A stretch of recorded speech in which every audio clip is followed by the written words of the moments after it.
Mr. Chairman, I want to make a few remarks on this budget not from an economist point of view but from the point of view of a layman and one who has studied it from a purely common sense point of view. The first thing that strikes one when one has a look at the budget is that it is a deficit budget. It is deficit on both accounts, the revenue as well as the capital accounts. The question arises, why could not this deficit be avoided? That is the first question which presents itself to everybody. But it seems that it could not be avoided. The deficit on the revenue account is mainly on account of two reasons.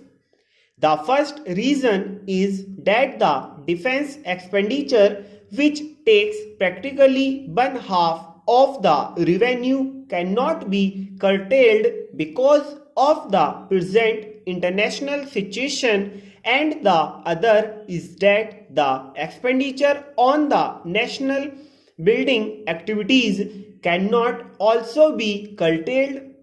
Therefore, the finance minister is justified in presenting a deficit budget. He has tried to cover up the deficit on the revenue account to a certain extent, although the whole of the deficit on the capital account has been left uncovered. A layman would ask why, when an overall deficit of rupees 318 crores was being left uncovered, a deficit of about rupees 30 crores could not be left uncovered, because if that deficit was also left uncovered, fresh taxation would not have fallen on the middle classes. But I would say that if the finance minister has not left that deficit uncovered, he has not acted against the accepted principles of finance. It is an accepted principle of public finance that it is always prudent to cover a revenue deficit by current taxation, and that is why fresh taxation has been resorted to for the purpose of covering the revenue deficit. But again, the question arises that the whole of this deficit has not been covered, even though fresh taxation has been resorted to. There is still a deficit of about rupees 8 crores which has been left uncovered. I, for one, am not able to find a direct answer not covering that deficit also. The only reason that strikes me is that probably we have come to the saturation point and that it is not possible for the finance minister to tap fresh sources. This budget provides some incentives for better production and for the industrialists to come forward and do their best, and to put it negatively, whether the proposals here are such that they do not put a definite disincentive in the way of the industrialist, and the next point from which this budget should be judged is whether it provides for a better and a more equitable distribution of wealth. From the point of view of the first standard I have mentioned, the budget provides for two concessions and incentives to the industrialist. One is in the way of a 25% development rebate on the initial cost of a new plant and machinery, and the other is that business losses can be carried forward indefinitely and not for 6 years only as at present. These are concessions, but I feel that they are not very attractive or big concessions.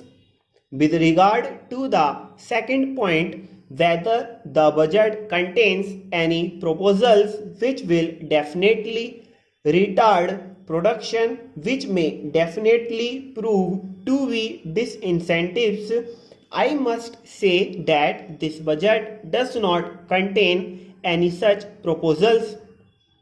Therefore, all that can be said of this budget is that it is a neutral budget.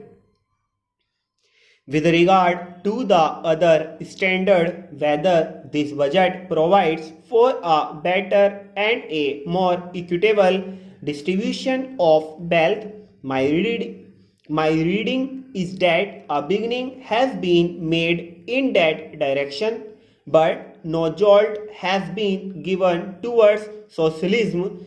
One of the proposals is the lowering of the export duty. This is in the nature of a revenue concession. For the other proposal regarding income tax changes, the trend is only towards rationalization. What has been taken from the unmarried man is tried to be given to the married man. Some slabs have been reduced and some super tax limits have been lowered. This only means that an effort has been made to rationalize things. With regard to taxation, I cannot say that the rich have been taxed heavily and others have been exempted from it. On the other hand, taxation has been made to spread on as large a section of the community as possible. Probably the finance minister has acted on the well-known maxim of plucking feathers from the goose without injuring it. It would have been much better if the middle classes had been left out of fresh taxation, because sugar and cloth are the two consumer goods. The taxation on which will fall mainly on the middle classes, but here too there is justification for the finance minister, because it is not possible to find out ways and means of taxation